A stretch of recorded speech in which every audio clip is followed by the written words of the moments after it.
The Fuel Mission 22 Premier Series has gone from Daytona to Kentucky to Watkins Glen to North Wilkesboro to Talladega to Road America and now to Lucas Oil Raceway Park.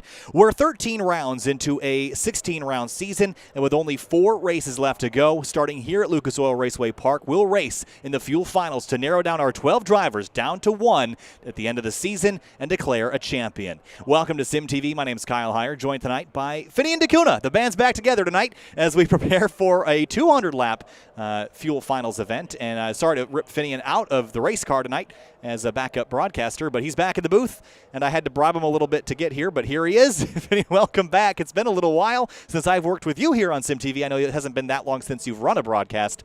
I know you'll be back next week running 1 or 2 or 3 there as well. But welcome. It's Lucas Oil Raceway Park. Trouble in practice for a lot of drivers trying to figure out this challenging setup, but we're finally ready to go racing for the Fuel Mission 22 Premier Series Fuel Finals. Yeah, I was looking forward to these guys getting in the track. Let's see Liam's in the booth with us. Oh, okay. Oh, that works. Finian, if you want to race, go race.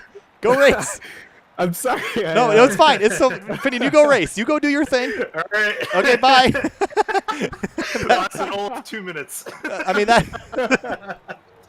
Good luck. All right, see you guys. All right. Well, that works too. Hi, Liam. Hello. That was not how I expected this to go. But Yeah, well, I'm sorry. I was thinking like, hey, Connor hasn't really confirmed the last time I checked, so I popped out of the Scars practice and I saw that I got a ping in here, so I was like, okay, might as well hop in, and here we are. So yeah, qualifying. Thanks for jumping in. Underway. Well, I'm just glad because I felt bad for ripping Finian out of the booth. I already paid him too, so maybe I got to get that back. So we'll worry about that later. But first of all, Liam, welcome back to the Sim TV booth, and thank you for coming on such short notice. We've got Lucas Oil Raceway Park tonight. We've got 12 drivers lit up in orange on the ticker. They are your Fuel Finals competitors. Qualifying underway, 200 laps from Lucas Oil. Well, there's a lot going through my mind right now, but one of them is who's going to win this championship, because coming into the night, I think you had to expect Thomas Bressi to be up at the top of the board, but the 83 has been so consistent. Shane Terrian, I think he's probably the one to watch at the end of the year. Yeah, consistency is the name of the game in these type of chase formats. It's not really a points reset every single round, so it's more based on who can put together the best string of races, and I think that 83 car, with how good he was throughout the whole entire season, he may have not gotten a win, but he's easily been the 2nd or 3rd best car in the field, and I think that he'll be the force to be reckoned with here. I think so as well. And of course, the Fuel Mission 22 Premier Series is brought to you by Mission 22, United in the War Against Veteran Suicide. We're here at Lucas Oil Raceway Park, which was constructed in 1958, just outside of Indianapolis, Indiana, for some short track racing. It's been here ever since. One little known fact about this 0.6 mile racetrack is that there used to be a 2.5 mile road course just outside of this facility that does no longer exist here, Liam. We're not running the road course layout tonight. We are running the oval. But we've been here before on Sim TV, and it's put on some pretty good racing, some pretty aggressive racing for sure. Your thoughts on this short track, because this one's weird. You run the kind of the middle to high groove here to be fast, I think. I think it's more of the high side. I'm actually surprised at how Thomas Bressi's running a little bit lower. We're going to see what kind of lap time he can put down there. Just barely improves a little bit. So it seems to be like the high line is the dominant line here, and I think that's going to be the trouble spot here. Everyone's going to try to fight to get to that top side. And I wouldn't be surprised at all to see the leader take the top side on restarts almost every single time.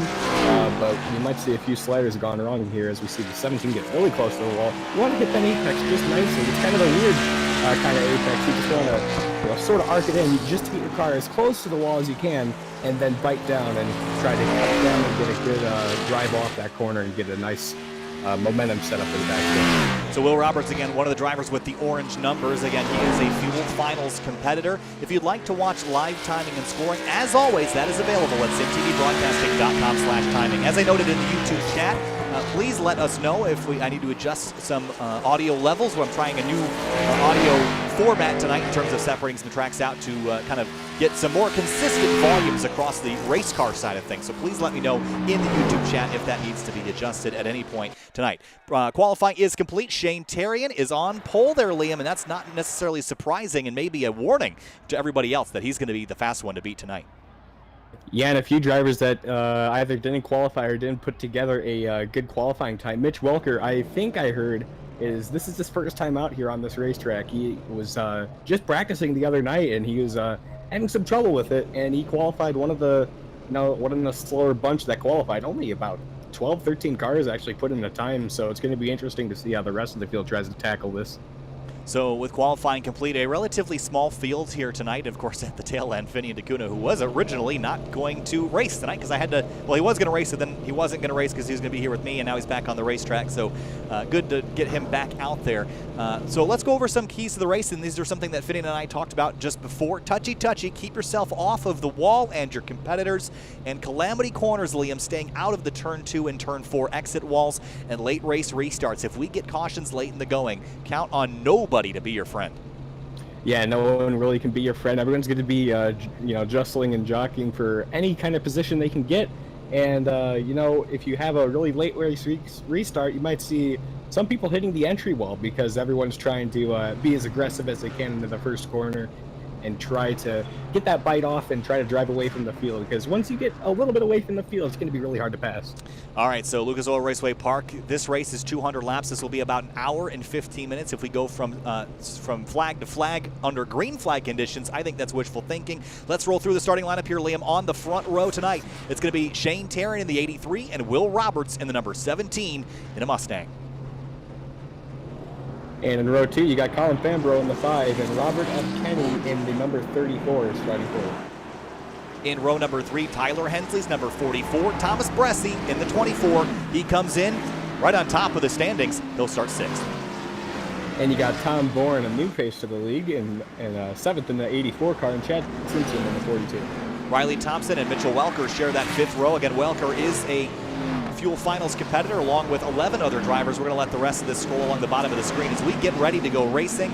Up at the front, it's the 83 of Shane Terry, and he's the one we're watching tonight because he was most consistent throughout the entire season, but now consistency, while it's going to be important, Liam, I do think that you're going to have to be good and good enough to win at pretty much every one of these races if you want to walk away with a championship.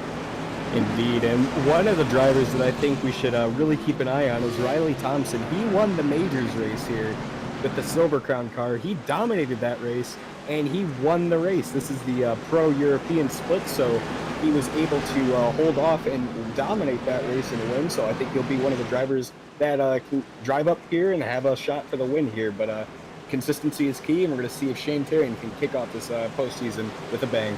200 laps from Lucas Oil Raceway Park. You're joining us here on Sim TV on a Tuesday night. 200 circuits around this racetrack just outside of Indianapolis. We got 20 drivers lined up, nose to tail, 10 rows deep as we come out of turn 4. The 83 and the 17 on the front row, green flag in the air, and we're racing at Lucas Oil Raceway Park.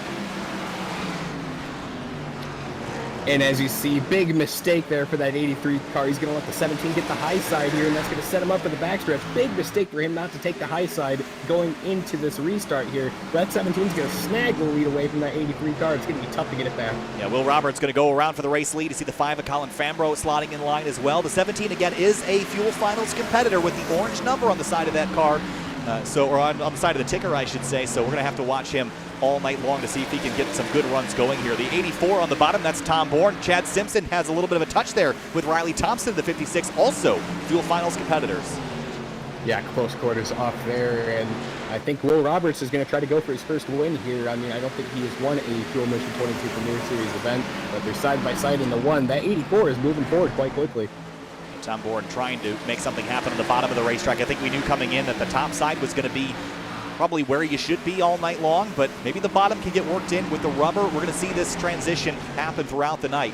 But look at, for third place, Tyler Hensley, who has a win this season, creeping in on Colin Fambrough in the 5. Yeah, Tyler Hensley was so strong last week at Atlanta, and he just came short by a pit road penalty. He was probably going to win the race, and he just couldn't get the break that he needed. Oh, a little bit of contact. I think it was the 34, Robert Kenny, that just got in the fence. They're almost 3 wide back there with the 9 of Hayden Pistorius. Mitchell Welker on the outside looking in. He is, again, he's missing the banner tonight, but he is a finals competitor. He gets in the fence. So does Brian Chambliss in the 25. And up the road, Robert Kenny still trying to defend from Thomas Bressi. And Bressi started this race in 6th. He hasn't gone anywhere here, Liam, so maybe that's a bit of concern, but it looks like it's going to be pretty tricky to pass. Yeah, Thomas Bressi is trying to get ahead of that 34 car, and that 84 car, he's setting his sights on him. He wants to get by him as well. But one of the cars that are struggling really bad that I touched on pre-race is Mitch Welker. He's slapped the wall again, so he's definitely having trouble back there. As Michael Stroll goes to his inside, he'll complete the pass. Down the back straightaway now, 6 laps in. They're going to take off very quickly here. See Robert Kenny now on the underside of Riley Thompson, trying to move his way forward. Mitch Welker, as you mentioned, maybe struggling a bit earlier. Came off a win at Atlanta, so real strong run for that 76 car. He did a great job racing there, but this track doesn't really seem his style. I think he's got the intermediates figured out, but I think the short tracks will be a struggle for Welker. We head to Michigan next week, and then we go to Bristol. So that Michigan I see being a strong point for him. I don't see Bristol being very strong, but then we finish off at Texas, which is very similar to Atlanta, where Welker won a week ago. Well, Michigan's going to be a treat for all these drivers. They're going to have some fun at that really quick oval, and it's really unique characteristics. But I think at 76, he may be good at some short tracks. He won Martinsville last season. I think this type of short track, though, is going to be really tough for him with how flat it is in the corners. Brian Chambliss having a look on the outside. That's for 12th. For the race lead, though, Shane Terrian has caught Will Roberts, and he's going to go the short way around, rather. And again, I'm surprised that he stayed so long at the bottom, and I'm surprised he didn't get a very good start. When you're the race leader, Liam, you control the start. We have a caution in the back. Tyler Dolger on the front straightaway. That's a shame for Tyler Dolger. Looks like maybe got a little bit of help there. That's front end damage, so must have smacked the wall there. No, he just tagged the wall and spun him up there. But we talk about that 83 car not taking the high side here. I think he has learned his lesson. And Will Roberts, he's taking the lead, and he really hasn't let anyone take it back. But with that said, that 83 car was making that attack on the inside. I don't think it'd be enough to get something done unless the 17 makes a mistake. And the longer you're down there on the lower lines, the more you're going to use up that right front. The real question is now, do you come for tires here? Again, we only have a couple sets worth of tires. We got a relative, I wouldn't say a long race, but it's not a super short race either. So maybe you stay out these first couple of cautions, maybe come in later towards lap 60, 70, or 80, and that's when I would probably think the first set of tires would be super useful. They're going to burn off. You're going to want tires, but you have to conserve them to make sure that you've got sets at the end of the race if we start getting green-white checkers, which are possible here. Calvin Filarski, Vinny D'Acuna on pit lane. And having a look at some of these cars, Vinny D'Acuna's got some right side damage as well. Calvin Filarski is he looks okay, but Tyler Dolger, obviously, that car has a lot of damage. The good news about short tracks, Liam, is you smack the fence, it doesn't really matter. It doesn't affect your aerodynamics a whole lot. Yeah, it doesn't affect that aerodynamics, but you got to take care of that right front. You don't want to upset the steering with this car, because once you do that, you're going to go significantly slower than anybody else. So Tyler Dolger, his camber on his right front looks okay, so I don't think he'll have too much trouble here, but definitely some battle scars on the cars early. Once more, if you'd like to follow live timing, that's available at the link in the video description. The Fuel Finals are the top 12 drivers, and of course they are Will Roberts, Shane Terrian, Colin Fambro, Tyler Hensley, Thomas Bressi, Chad Simpson, Riley Thompson, Michael Stroll, Mitch Welker, Brian Chambliss, Casey Laconis, and Travis McQuistion.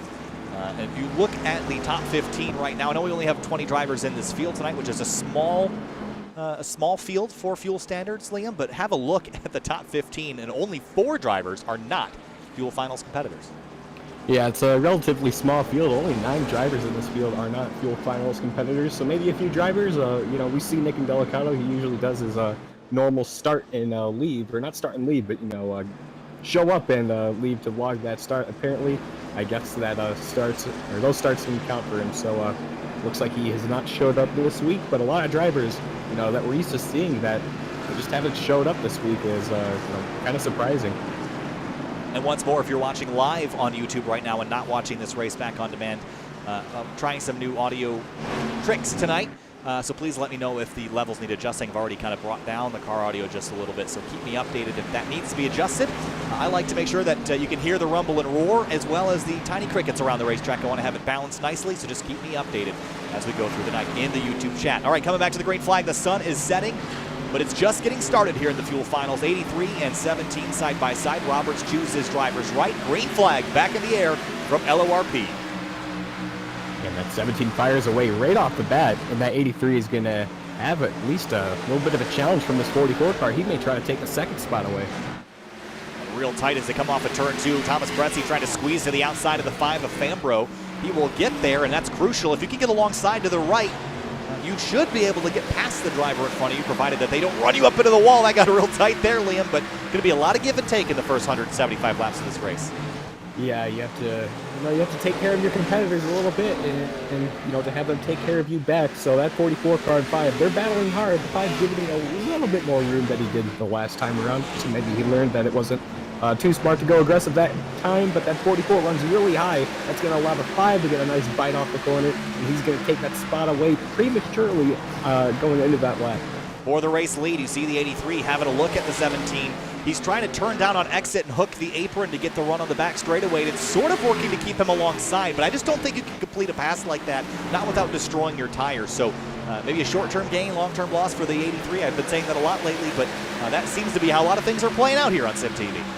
Yeah, Will Roberts has to keep his composure here. You can't really take the bait. You can't make the mistake that the 83 is trying to make you have. So as you see, Riley Thompson, he's moved up a few spots, up into 7th right now, just behind one car that's not a Fuel Finals contender, but that 17 car, he is really stout up front, but that 83 car is going to be a really tough guy to hang up.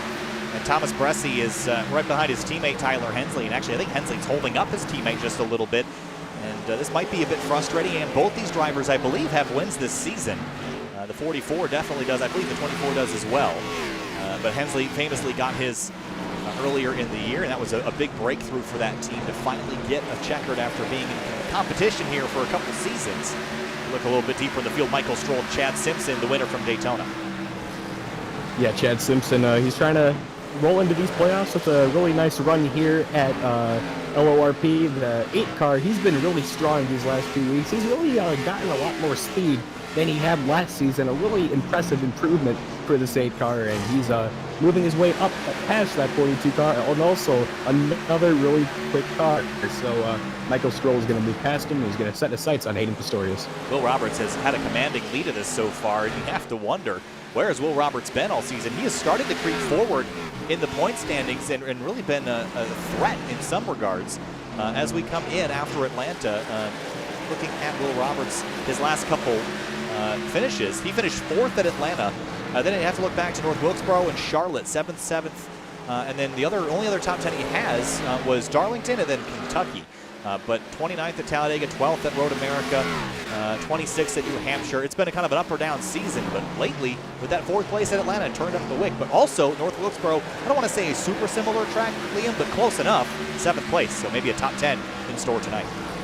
Yeah, Will Roberts, one of those guys that, if he's not quite there on speed, he can really pull a really nice strategy card out of his magic hat of tricks. So that 17 car, he's been really strong throughout the last few races, and he's able to make up some spots on strategy. So I wouldn't be surprised at all to see a little bit of a tire call towards the end of this race to get the 17 up front. Well, the field is stretched out now. We're clicking off laps one after the other. Only one caution slowing the progress here so far. And Mitch Welker, this has not been a great race for him. Started in 10th, he's dropped back to 14th, now has Casey Shute chasing him down. That damage on the right front, very much like Darlington, I feel, Liam. As soon as you hit the wall, the car just starts sticking to it, and I feel like that damage is maybe hurting the suspension on that car. Yeah, and that damage can't help him, but he's also never, ever raced here. He just got this track this week as he smacks the wall again. He's really having trouble. He's going to have to try the best he can to hold off this 4 and this 93 car. The 93 also having a pretty surprising, not a good run here tonight. We usually see him inside the top 10, top 5, top 6, and here he is running 16th, not even the front page of the ticker. Keys of the race, we already talked about it, touchy, stay off the walls the best you can, because the more you hit it, the worse it's going to get. Hayden Pistorius, Michael Stroll, they're trying to trade spots down here. Stroll on the bottom, excuse me, as he tries to wrestle a spot away, see sparks flying up the road. I just don't think the bottom is there yet. It might come in later, but I think you got to really commit and maybe use up the guy to the outside to make a pass down. I feel like this is one of those tracks where just the bottom just is like, if it comes in, I'd be surprised, because with how this track is banked and how everything's set up here, if you run the top, it's pretty much dominating. If someone tries to go down to the inside, they can really just chop your nose and prevent his pass. So I don't think the bottom line will really come in, but never know in a late race restart situation where someone can try to cut down and get a spot. I think the tire differentials might help too if people get off strategy, and that'll be a big topic of discussion. And speaking of drop off, how about Will Roberts? Only we're 27 laps into this race. 23.4 was his last lap. That's almost a full second off of where we were at the drop of the green flag. And now you see Shane Terrian trying to make that hard left to get by and get even. But I think you got to go around the outside, Liam. I'm just not convinced the effort on the bottom is worth it. Yeah, but the thing is, what I'm seeing with this 83 car, he drives it in really deep into one, and that's a little bit of a risky thing to do because that 17 can easily chop you off, but you can also smack the wall and probably lose a second on the 17 car. So Shane Terrian, he has to be really careful with how he attacks her. You can't get too much too early. As we saw last week, he tried to get too much on his lap times on Mitch Welker too early, and it ended up costing him the win. I think the key is to try to squeeze up the outside, and that might be the way to try it. Tom Bourne losing a spot to Michael Stroll, who's moved forward quite a bit the last few laps, and he is now just about to crack the top 5 and continues this trend forward. And Riley Thompson trying to get back up to the outside in front of Hayden Pistorius, and I think Pistorius is driving a Supra, which I think he was in a Camaro previously, so maybe a manufacturer change there as he tries to squeeze to the outside of that 56 car. I was kind of confused by that. I was about to send him a message on Discord wondering where the TDR logos are as he smacks the wall there. So at 9, maybe he selected the wrong car on accident as, close quarters there. The 42 of Chad Simpson barely taps him there. I thought they were going to both go on the wall, but he keeps it off. And that 9 car is going to try to power on the outside, try to take that spot right back away. That 42 is really strong on the inside, though, and be side by side on the straightaway, and that 9 is going to keep the spot. Now back to the bottom of the 42. Oh, he hits the wall again. Hunting for grip, and again, the 9 car jumps up, catches the safer barrier. Up front, though, Will Roberts is hanging on, but he's getting a bit more desperate. And I also see a car creeping into the picture. That's Thomas Bressi, who's been the fastest car on the racetrack, at least the fastest in the top 5 the last few times around. Yeah, that 8 car, I think he's going to be one of the cars to be a force to be reckoned with as he side by side for the lead. That's the closest the 83's ever gotten to passing Will Roberts as they come off the corner. And that 83 is going to duck to the inside here. I think that he has to get alongside him on the straightaway for him to almost guarantee the pass to happen. It seems like he's chasing the 17 all the way to the wall, trying to see if he can squeeze up the outside, and then as soon as the 17 goes up to cover, he will dive down to the bottom on exit to try to shortcut around the inside. Again, this is a very frustrating situation for the 83, and you've got patience right now, Liam, but lap 198, you're not going to have that patience. So Will Roberts is making some deposits, or I should say Shane Terrian is making some deposits, and I think he'll be ready to withdraw towards the end of the night.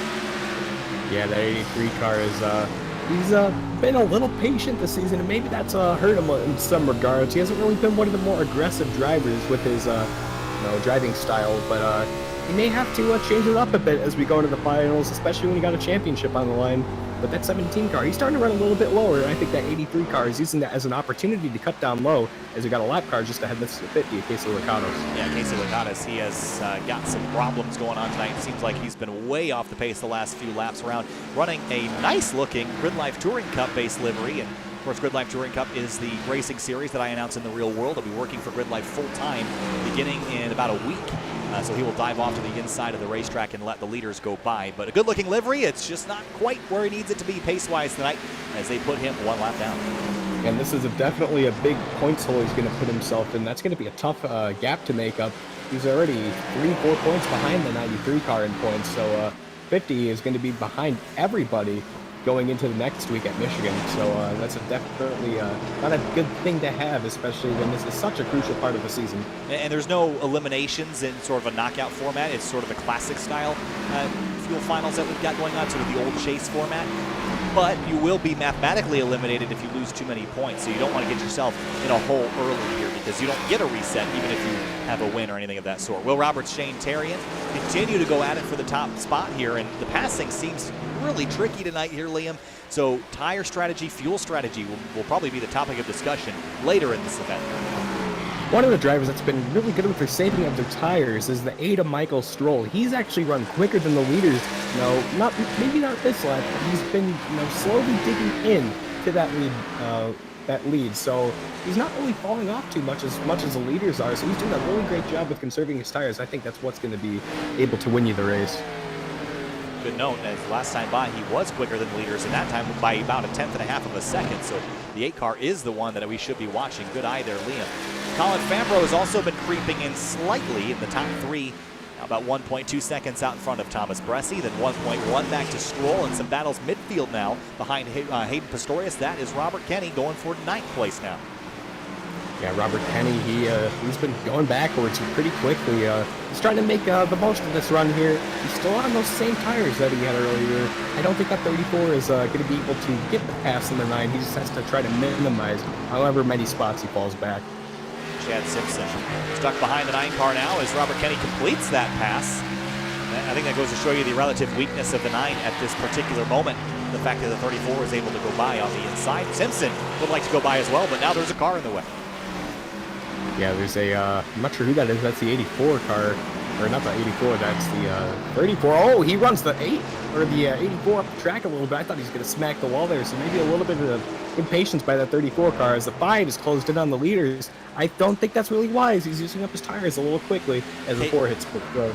Casey Shue, yeah, he's down on pit lane, which is a strange time to make a pit stop here as the 3-way battle for the lead is definitely heating up, and Tyler Hensley got in the wall in turn 1 and 2 with 44 kind of on the outside there, so that got a little bit dicey for a moment. We go back to Tom Bourne and the 34 of Robert Kenny. You mentioned the relative aggression, but these cars, I believe, are trains, are they not? Yes, the Super Speed Shop cars? I'm not too sure. I know that 34 is somewhat of an affiliation. Oh, they are. I thought they 34 had somewhat of an affiliation with that 83 car, but you see that a 34 put the bumper to the 84 maybe once or twice here, so that's not a thing that you want to do between friendly fire. Vote for second place. Here comes Colin Fambrough down to the inside, and he's going to almost clear the 83. And Terrian runs all the way up into the marbles, which we're going to keep an eye on tonight. That might be the limit of how high you can go because of those marbles. Tom Bourne out of the way. The 34 goes through, and now the 42 going to try to split them. Yeah, that 42 car is going to try to get to the inside here. He's going to just barely clear him off the corner, so a good pass by Chad Simpson. He's going to try to run back down that 34 car. 34 was a little bit aggressive when he raced the 42 cars, so you can see a little bit of a bump back from that 42. Working our way towards the 25% mark of this race, Vinny Indicuna is the next on the chopping block to go a lap down. He is back 18 seconds. We're about 4 or 5 seconds in front of the race leader, which continues to be Will Roberts. It's been a while, but I remember back a couple seasons ago, we ran this track, and I also recall Will Roberts having a pretty successful day back then. So he's got this track figured out, and I think this is going to be a good day for him if he can stay out front. Yeah, I know one of the few IndyCar races I broadcasted for Fuel is had Will Roberts win at Milwaukee, and it's kind of somewhat of a similar track with how you have to drive it, and I'm not surprised at all to see him just be able to carry that over here. It's more of a track that you kind of diamond, and he's so good at it. As you see, the 5 is all over the back bumper of that 17. I wonder if that 5 is using up his tires a little bit. That 17 has to try to conserve a little bit, but not be not way over for that 5. I wonder if the 5 car of Fambrough was let through by the 83. I think Shane Terrian was fed up with those 17. Said, "You go, Colin. You go run him down and use up your equipment on him. I'll sit back here and wait for you to do my dirty work," as Thomas Bressi is now under attack from Michael Stroll, who continues to run some of the fastest laps on the racetrack. That time was a little slower, but he's battling with the 24 for that 4th place position. Yeah, Michael Stroll and the 24 of Thomas Bressi. This car is pretty much the only guy that's been able to make a pass. As you see him, a little tight in the middle of the corner. That 24 pinched him a little bit, and that's going to be a little bit close off the corner, but that 8 car is going to get a little bit more momentum off the corner as he gets that nice bite in the center. He's going to clear that 24, slide in front of him, and give the 4th place spot to Michael Stroll. All right, Colin Fambrough going for the 17 car now, and Fambrough is another Fuel Finals competitor. And looking at his season so far, he came into the night 10th, tied for 10th with Casey Lakatos in the standings. No wins this season. The best finish of 2nd at Darlington, was 7th last week at Atlanta. At the road course at Road America was a 14th place result, and a 6th at Iowa. So really the 6th at Iowa, the 2nd at Darlington, a 6th at Talladega, and a 7th at Atlanta were really the highlights of his season. It has not really been a phenomenal one for him as we hit the 25% mark of this race. Fambrough would love to add a win to the column this year. Yeah, Colin Fambrough has won a couple of times last season. As you see the 17 tag the wall, it's one of the first times I've seen him do that tonight. So Will Roberts starting to make a few mistakes here. You can't really make too many of them, because once he, like he said, once he tagged the wall, he'll hit it again and again and again and again. So Colin Fambrough, luckily for him, he's struggled a little bit on the road courses, but in the finals, there is no road courses on the schedule. So that 5 car is definitely going to be a threat for this championship. Coming off Oh, of turn really number close 2, there. that got really dicey there, almost a push. Casey Licata's pulling out of the way. Roberts and Fambro separated by only a couple feet as Fambro looks to the outside on the corner exit here, Liam, and he's looking very aggressive. And I think Roberts is starting to crack under the pressure.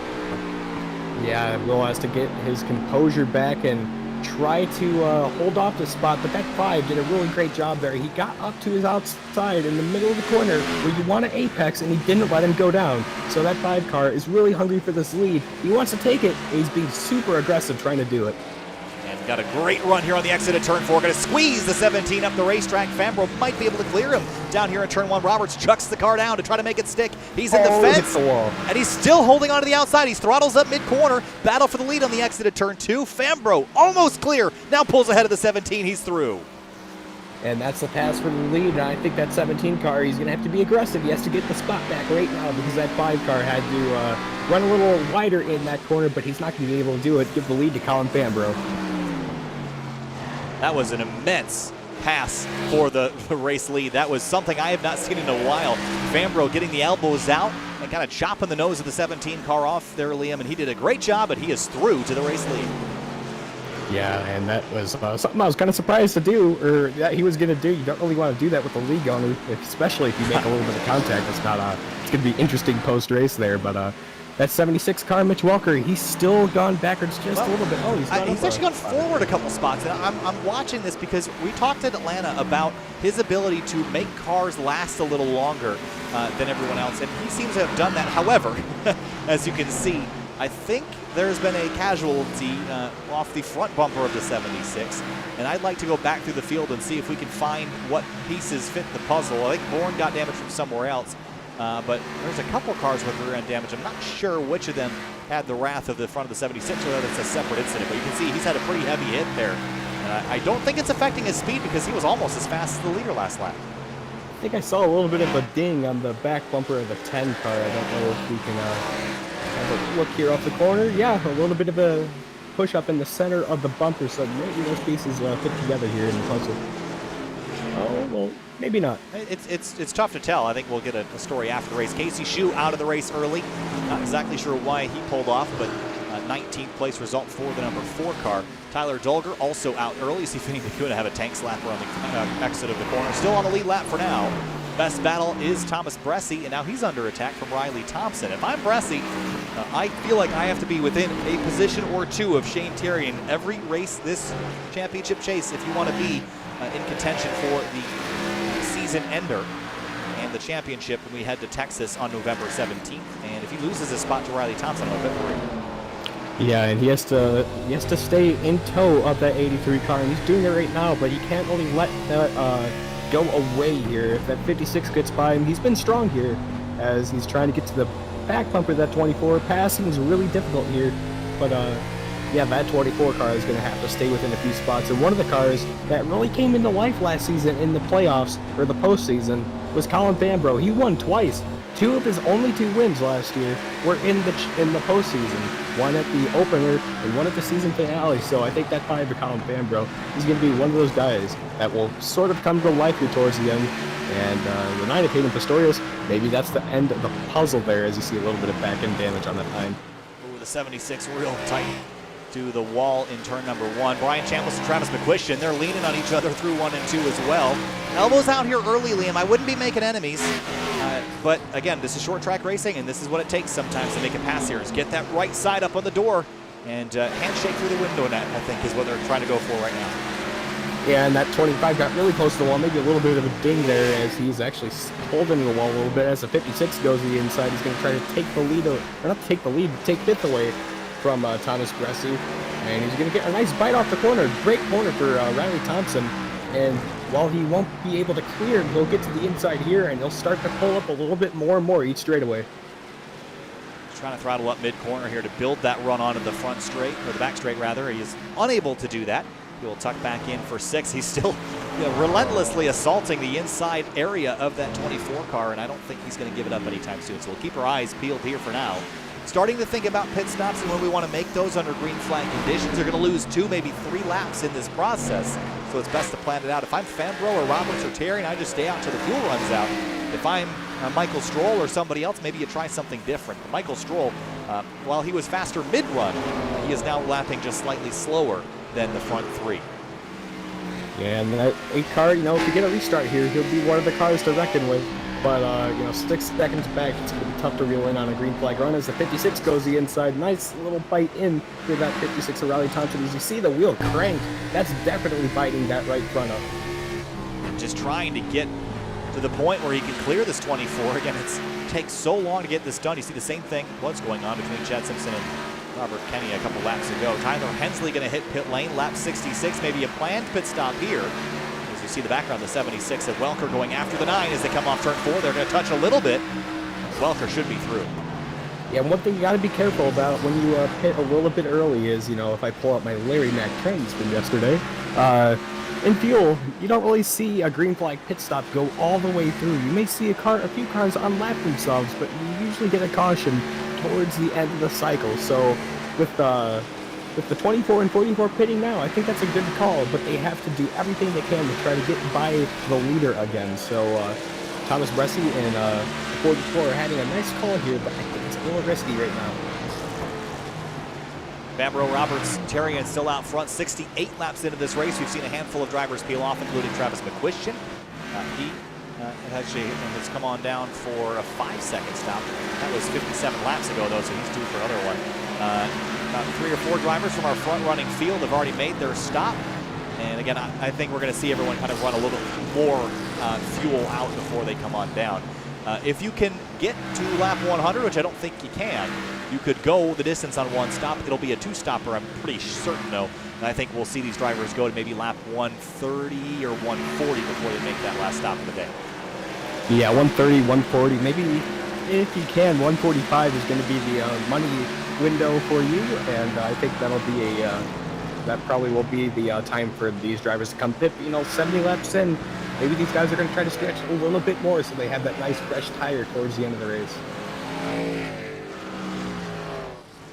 Steve Finian DeCuna, he has gone 1 lap down now, as well as Calvin Filarski. Now we have 13 drivers on the lead lap. That is going to drop as we have more drivers hit pit lane, and it will finally cycle itself back out once drivers return to the racetrack. But Will Roberts has stayed with Colin Fambro, about a half a second behind, and Shane Terrian has not been able to go anywhere with it. So the front 3 have really been consistent. Michael Stroll again with his charge forward and then an initial stall. 14th to 4th, he drove through the field, and now he's stuck there. So I think he needs new tires or a restart to get himself even higher up. Yeah, I think he used up his tires a little bit early in that run there. So I think that 8 car, you know, he's going to need a restart, but he'll be one of the cars that are going to be really quick if we get that. But, you know, that's a really big gap for reeling under green. So he's going to have to go in for tires soon. I think that'll be the call here to try to undercut that tire.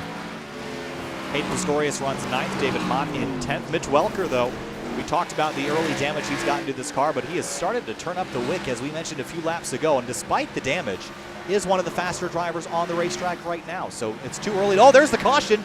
As you mentioned, you called it. The potential for that caution is Finian DeCuna on the front straight, answering your prayers. And right in the middle of the pit cycle, and I don't know that, I was sort of doubting your trend of the race, but you're right. And Finian DeCuna goes to round, so you know, I want to pat myself on the back for that little with that little snippet there. But that 94 car is he's gone around. We're gonna see what happened here. He just throttles up a little bit and spins it around and bunks the front stretch wall. So not a good thing you want to do, especially in the middle of the pit cycle. But he's gonna get it righted. Only 1 lap down right now, I believe, maybe 2 down after going for that spin there. So a few cars on pit road right now, and that is not a good thing whatsoever for those cars that short pitted, like Thomas Bressi and Tyler Hensley. DeCuna still stays 1 lap down. The free pass, I believe, goes to Calvin Filarski. Drivers on pit lane now, 4 tires and fuel. And again, this will be a 1-stop race from here. And so I would assume to see everybody on pit lane, unless they're taking the wave around. Thomas Bressi is one of those drivers that got trapped a lap down and will have to likely take a wave around here to get himself back on the lead lap. So this, in terms of the championship picture, the 2 favorites, Terrian and Bressi, this certainly helps the 83 more than it does the 24. Yeah, and that 83 car, he's gonna have a little bit of a nice exit there on pit road, so he doesn't gain any spots, but he's gonna drop back in 3rd, and he'll be inside here. So I think that guy will take the outside here, learning from Colin Fambro's mistake, or not Colin Fambro, learning from Shane's mistake earlier to take the high side there. So that 83 car is going to be on the inside here. He may lose another spot to Michael Stroll, but this is a big caution for Michael Stroll. He was really quick at the start of the run. He kind of fell off in the middle of the run, but if he could try to pull away a little bit, that'll be big for him in the closing sections of this race. 25 laps to halfway from Lucas Oil Raceway Park. We're going to step away for just a minute. We'll be back in a moment.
Back live on Sim TV for the Fuel Mission 22 Premier Series Fuel Finals Round Number 1 from Indianapolis Raceway Park, now known as Lucas Oil Raceway Park. Our second caution of the day for the 94 of Finney and DeCuna, having a slip up on the exit of turn number 4. The caution has just been extended a lap here, Liam. So far, so good. The racing has been mostly clean. A couple spins to bring us under yellow here, 78 laps in. But the challenge of passing has been the topic of discussion for most of the night so far. Yeah, I think that some drivers have learned that, so I wouldn't be surprised at all to see a quick caution here on this restart here. Maybe a driver will be a little bit too aggressive. We may see someone fire down to the way inside to try to slide up in front of the cars in front of them, but wouldn't be surprised at all to see a really hectic restart. So it'll be about 21 laps, actually not about, it will be 21 laps until halfway when we get the restart. And so there's a little bit of confusion where Riley Thompson is supposed to slot in. I think now it seems like he's testing a spot. Looks like he'll slot into 5th. As we come to the restart, pace truck pulls off. About 48 minutes of racing remaining. If we go green from here to the end, I think that's unlikely. We're going to give it a shot. Fambro and Roberts are your 2 race leaders. As we come to the restart here, side-by-side teammates. Green flag back in the air. Racing from LORP. I don't think they're teammates, but that 17 car, I am surprised that the 5 gave him that outside line here. He's going to get a nicer run, but he's not going to be able to do anything with it. He did a better job than Shane Terrian did as they're side-by-side for 2 rows, and back up here, 25 car, Brian Chambliss, and the 83 is going to try to go to pass on the 17 right away. And that really dicey. The 83 slipping, the 25's around in the background. Chambliss slides, caution is out. There's the quick caution, and Brian Chambliss gets looped around, maybe a little bit of help from behind. I don't think that was more of an organic spin there, so we're going to see what happened to this 25 car off the corner. As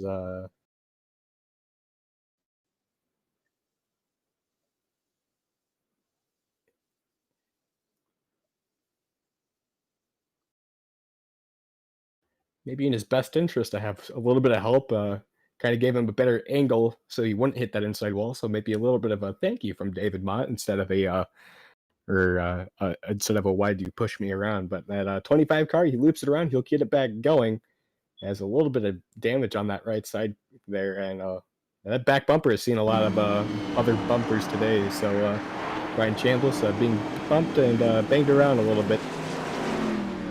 So a third caution of the day now out at lap number 82, and he'll hit pit lane along with Finney and DeCuna, who's back on the lead lap now.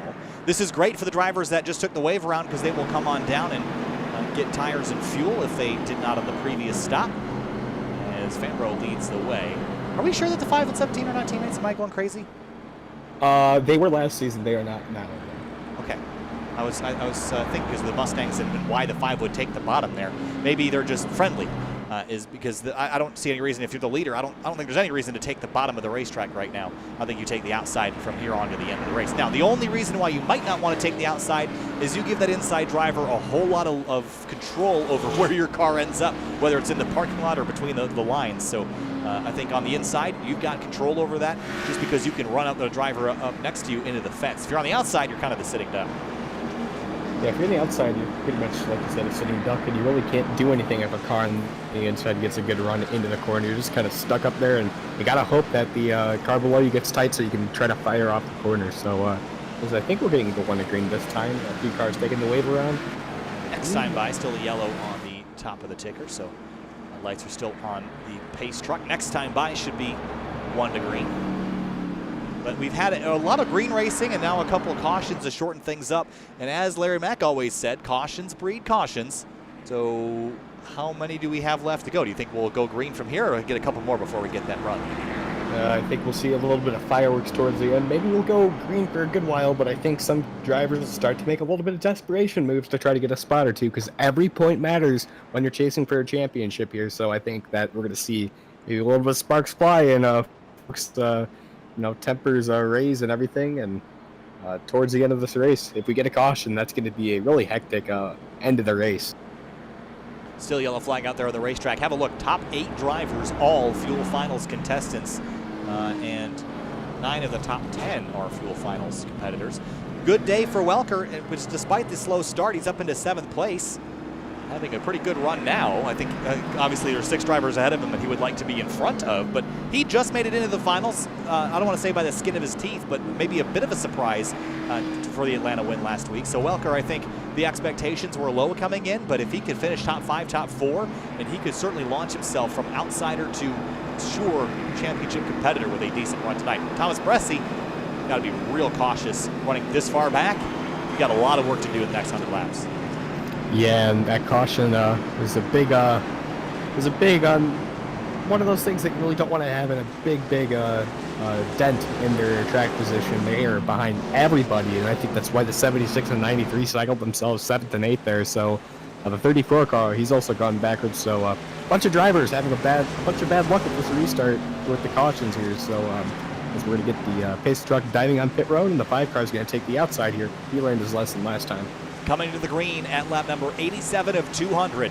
5:17, Fambro and Roberts in the Mustangs out front, then a Supra and Camaro behind him. Green flag back in the air, racing once again from Lucas Oil Raceway Park into turn 1. Fambro on the outside. Look at Roberts diving onto the apron to try to get some ground. He can't do it as the rest of the field stacks up. Welker spins in the middle of the field. The 93 goes around and everybody scatters to try to miss him. And I think they have. No, the 9 is torn up. So is the 50 of Lacatus, and it's a mess in turn 2.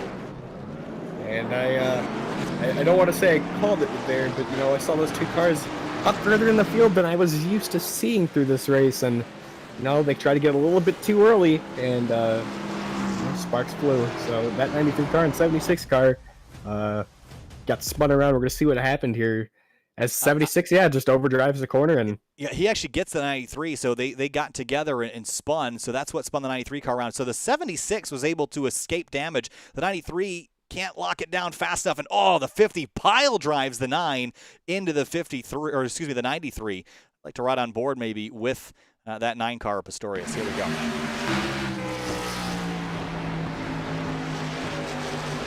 Oh, maybe the 93 came down the racetrack just a touch there, Liam. I think we were looking at a very different angle. You see that 9 getting kind of packed in there like a sardine. Watch on board. We've got to go back a little bit farther, but watch as we head off into turn 2. 76 going to slide up. Then watch 93 right there. Turns across. And the angle that he's running is sort of this direction. And I think that's what, obviously it's a racing incident only, but I don't think the 76 drifted up so much as the 93 drifted down. Sort of just going for the same bit of real estate there. And, of course, they get packed in at the exit of 2. Yeah, and I think that with how quickly that 76 jumped around there, I don't think netcode could have helped that a little bit there. So that was a little bit harsher than what you would expect to happen. So that 76 car, he he came up, one car came down, one car came up. I think the 76 anticipated for him to be a little bit higher, and I think the 93 anticipated for him to be a little bit lower. So I think that's just more of a racing deal between them now that we got a better look at that. But we're going to get 2 to green here on this restart. Or not 2 to green.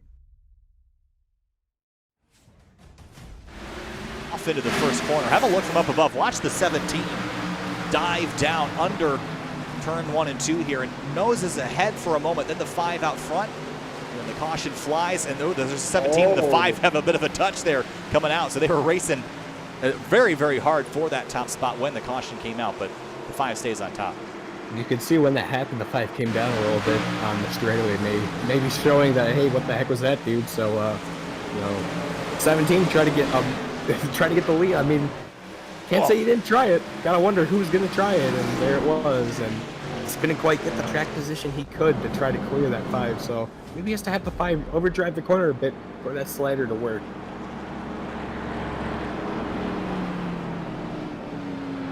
All right, so the 5 and the 17 lead this race. They've been up front for most of the night so far. We're 91 laps into 200. We've had 4 cautions so far. Only had 2 until we had our 3rd, and then now we're starting to kind of rip them off 1, 2, 3, but that's kind of the nature of these restarts. This always happens, Liam, when we have races where it's tricky to pass because drivers realize that it's hard to pass once the green flag is out and they've been running for a while, so the desperation moves increase on those later cautions when they realize that that's their best opportunity to make ground on their competitors.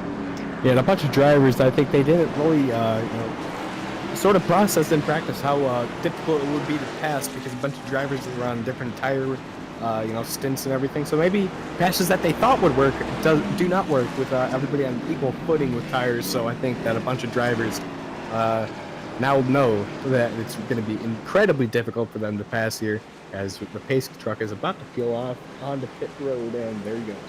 Again, about 40 minutes worth of racing left if we go green from here to the end. 5, 17, 83, 8, 42, 56 as they line up. As we come back to the restart, lap 93. Look at Roberts all over the side. They're going to touch on the restart. Green flag back in the air, and a drag race to turn 1. The 5 will win it, and Roberts going to dive for the apron again to try to go the short way around, but that didn't work last time. Caution out behind him. It's a big stack up in turn 1. That was a pretty big, decent-sized wreck there as a 10 car is spun around, so maybe a little bit of help there. I don't think that's more of a innocent thing there, so we're going to see what happens here. A bunch of drivers stack up a little bit, and David Mott, oh yeah, big stack up in front. The 8 car had a little bit of a moment there, and the 25 kind of gets into him. Yep, the 84, the 94, DeCuna got a pretty big chunk of that as well as they all rocketed off into turn 1. Not really a whole lot of places that any of them could go. Just Vinny DeCuna's on board here. Tried to back it down best he could, but still got some damage in all that. But yeah, you can't really get harder on the brake wheels to go straight into the wall, so that's kind of one of those instances where you just gotta hope and pray that the 10 spins down or sort of gets hit in front of you so you can try to clear a gap, so that's unfortunate. We'll come back for the restart here in just a moment. You're watching Fuel Mission 22 Premier Series Fuel Finals. We'll be right back.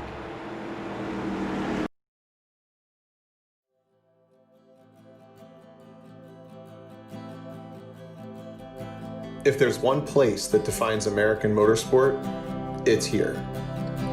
The sandy beaches a few miles away held races for decades. It's where NASCAR was born. They need a place to race, a super speedway so fast and so huge that the cars could run flat out all the way around. So they built it. 1 million square yards of earth was moved to create the banking. The void left behind became Lake Lloyd. And 2.5 miles of asphalt created more than just one of the most beautiful racetracks in the world. It built the foundation of NASCAR. In the decades that followed, Daytona became hallowed ground. The trophies here mean more than any other. Win the 500, put your name on the Harley J. Earl Trophy. Win the 24 hours and strap a Rolex on your wrist. The banks are not always kind. They're not always fair. And while Daytona wins bring a statistical highlight to any career, it's the losses that make it seem pointless.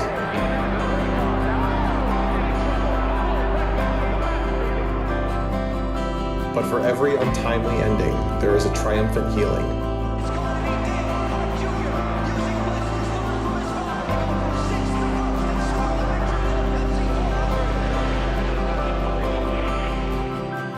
For every emotional victory, a mind-numbing realization. Tom O'Gorman fighting for every inch that he can possibly get. Won the last TCR race of last year, Road Atlantic, starting things off in exactly the right style. It is victory for Tom O'Gorman and the LA Honda team.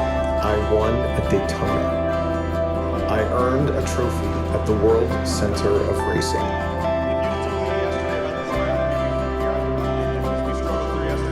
The checkered flag waved for me. For me, it was not the end of a career. While it may be a highlight, it is only the beginning. It's just the best ever.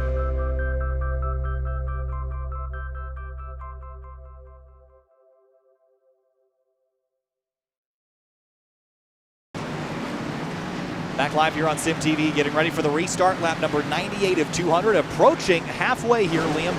Colin Fambro, Will Roberts, they've been at it. They're going to try again here on the screen. And these two have been the quickest cars here in this race, as the 17 gets a bad restart there, and the 5 is going to clear him easily in the first corner. Here comes the 8 car on the outside. He's going to try to get 2 for 1 here on this restart.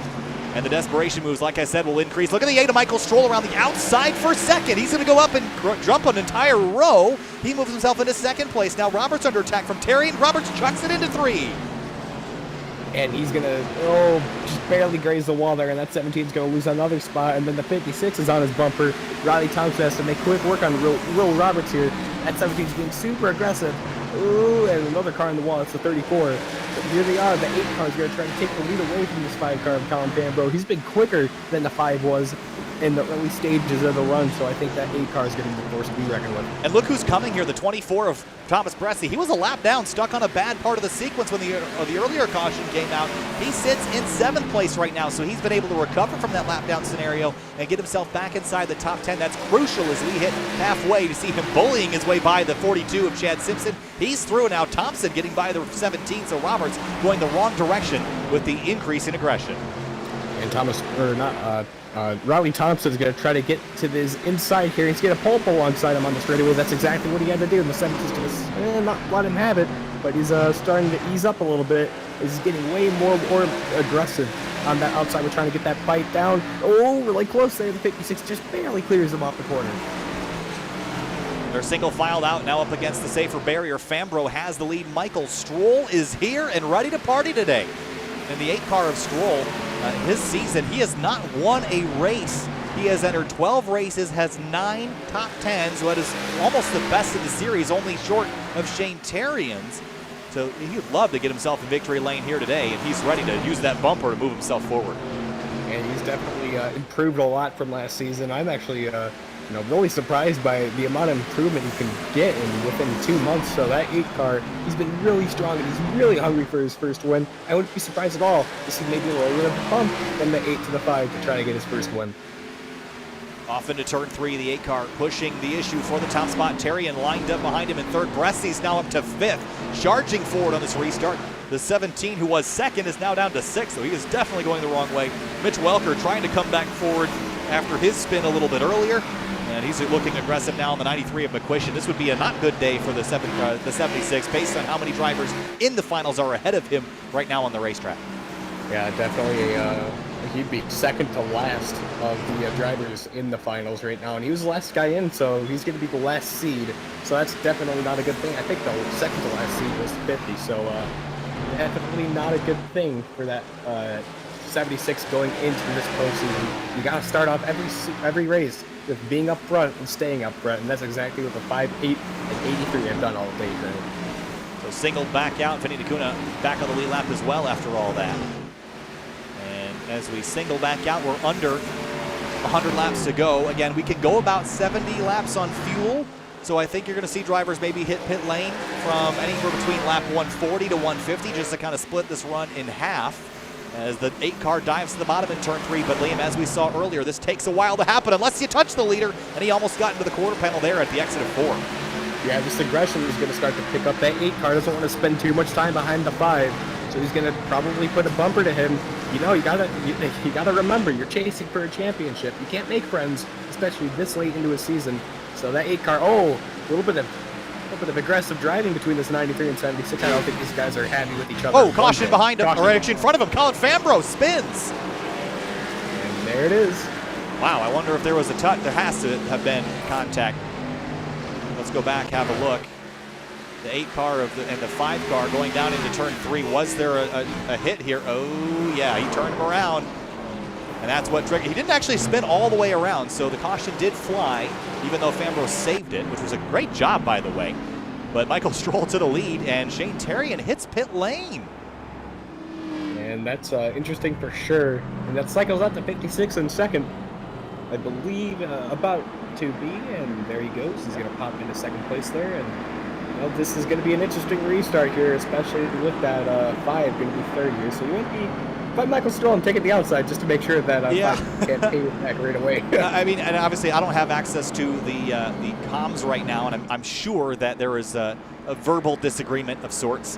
But you know, sometimes when these things happen, we always assume that drivers have a malevolent response to things, but often they apologize and they're okay with it. I don't know what the case is. I'm going to hope that they're okay with it, because it could turn real messy if the leaders are going at it. But we were watching the 76 and 93. They've been actually playing along quite nicely. Even after that restart, they were side by side, and I don't believe they had any contact. So it seems all is repaired. And obviously, it wasn't, and nothing was intentional before, so I don't expect to see any retaliations there. 90 laps to go. The 83 hit pit lane, which is a peculiar choice right now. I would stay out maybe 20 or 30 laps more before making that decision. But perhaps that's the strategy here. Maybe is just to save fuel on what could be a rash of cautions here in the next 50 or 60 laps. If he gets a rash of cautions right away, he'll cycle his way up through the field pretty quickly if he can get by all of them, and he'll have those price tires, so he could cycle his way out in the third, maybe second row on a restart here, and he could easily be the favorite to win.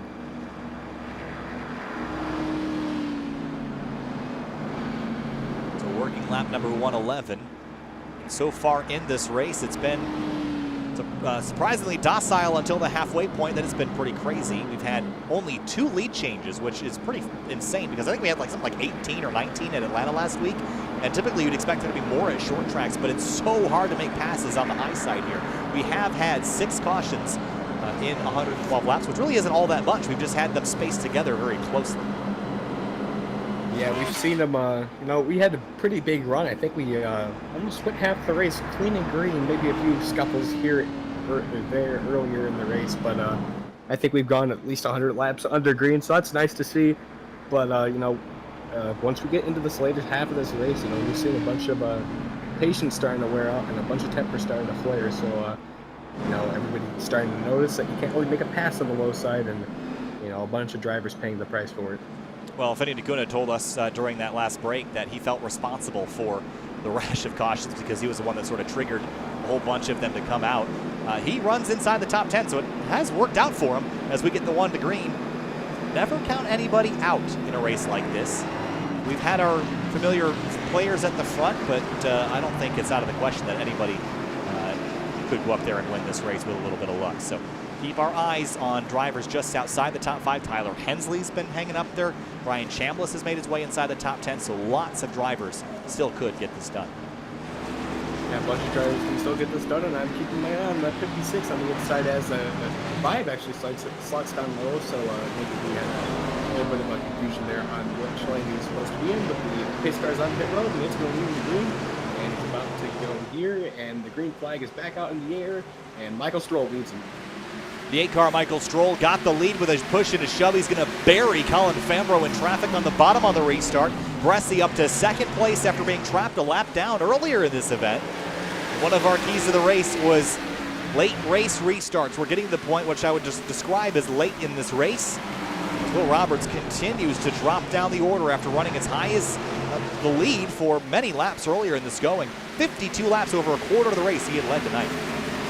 Yeah, and he led a big chunk of the laps here earlier in this race, and he just isn't able to get back up there. So I think as the nighttime came by, he sort of became a little bit worse with his tire saving, a little bit worse with his consistency, as Michael Stroll is trying to pull away Thomas Bressi all of his back bumper though. Shane Terrian got the wall in the exit of turn 2. It's not going to slow him down. He will get around Will Roberts for 7th spot and set his sights on Mitch Welker. As for the lead, Thomas Bressi is here. So is Riley Thompson. Think back to Riley Thompson a few weeks ago at Road America. It was the National Park of Speed where he started on pole and won that race. Every time we go to a short track, every time we go to a road course, it seems like it's familiar names there. So Riley Thompson could be a favorite towards the end. The 5 and 44 going at it. This is for Ford. And these two are going forward, and I think that 5 is definitely not really happy right now, as he's actually going to try to almost lose a spot here as that 5's pinching him up high. I think a little bit of contact, a little bit of a bump on the straightaway. The 5's going to try to dive in to try to slide up in front of that 44. That 44 is going to get a run, but he's going to pinch up that 44 really high. Here comes the 83, 3 wide, as that 5's going to re-clear, but I don't think that 44 is happy with that. Terrian down at the bottom. He's through the 44. And yeah, Fambro used him up, but I think he's a little angry. Look at the 42. He's going to split them, try to split them 3 wide on the exit at 2. Can't do it there. For the top spot, though, Bressi had a look, unable to get to the lead. Yeah, that 24 car is all over the back bumper of him, and the 56 is also right behind him. So these two, this 8 car can't make a mistake, and those two are waiting for him to make a mistake and to pounce on that 8 car. As he gives a little bit of a bump to the 8 of Michael Stroll. Michael Stroll maybe trying to be a little bit conservative with his tires. You know, last run, he kind of burnt him up a little bit, and trying not to pay the price now. Michael Stroll for the lead. Thomas Bressi behind him, and Riley Thompson. Look at him slipping and sliding off the corner, trying to make up this ground. 3 drivers going for it with 80 laps to go next time by from Lucas Oil Raceway Park. Yeah, top 3 really close together. That 8 car is running in the tire track, so that 24, or the 24 is in the tire tracks of the 8, but he's all over the back bumper of him. I think he's just trying to make him make a mistake. And if that 8 car makes a mistake, slides up a little higher, that'll definitely be it for that 8 of Michael Stroll. The 83 Shane Terry, he's getting his way into the picture. He's taking big gains on the inside line. There's so much to gain. There's so much to lose at the front of this field right now. A win would get you a bunch of points ahead of everyone else heading into next week's race at Michigan. That's a wild card with these cars. You never really know how those races will go. Shane Terrian, though, came in as the points leader, and I think he wants to leave as the points leader to the bottom of the racetrack for second as they come across the line. Yeah, that 83 is trying to get that bite on the entry here, as the 24 car is also on the outside. He's trying to stay high there in that 83 car. He's just doing everything he can to try to get that bite. It's not going to happen. That 8 car is going to try to pull away, using that to his advantage. Oh! Contact there. That was a big hit. The 83 and 24 banging fenders. That's short track racing as Stroll, Terrian, Bressi, Thompson, Fambro are your top 5. And now will Bressi repay the favor?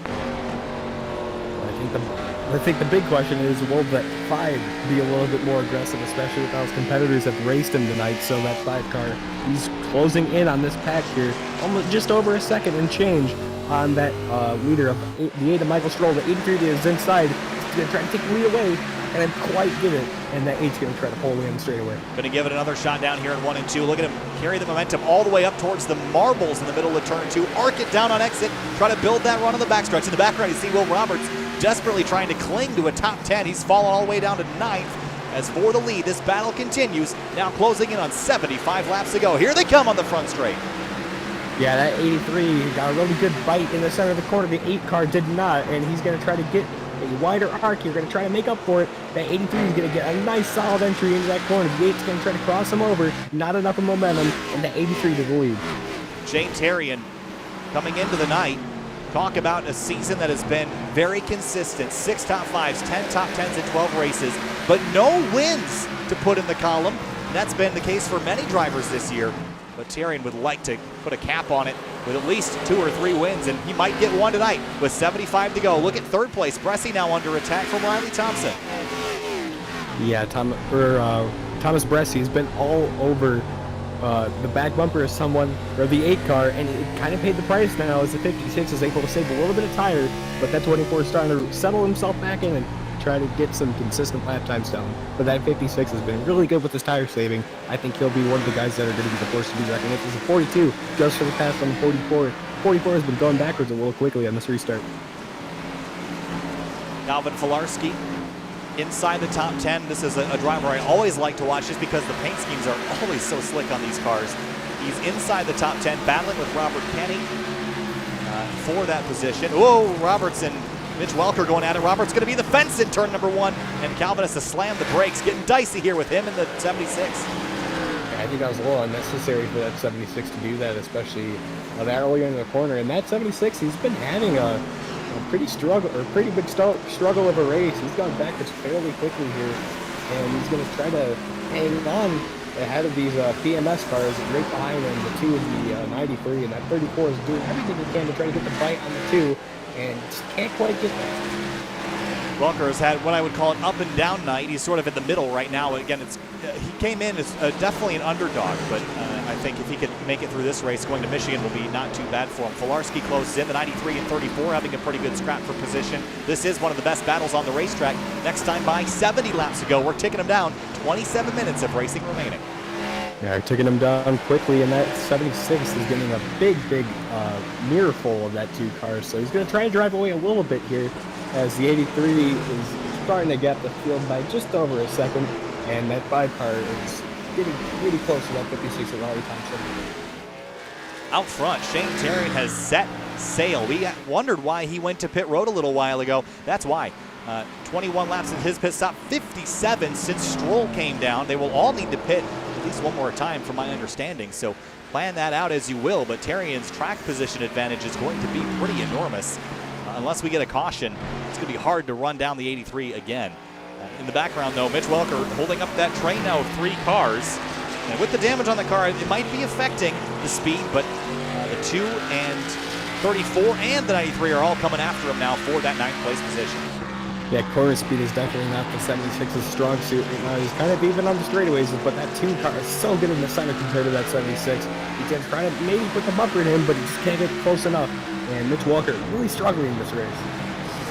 Robert Kenny up to the high side. He's going to bring the 93 with him.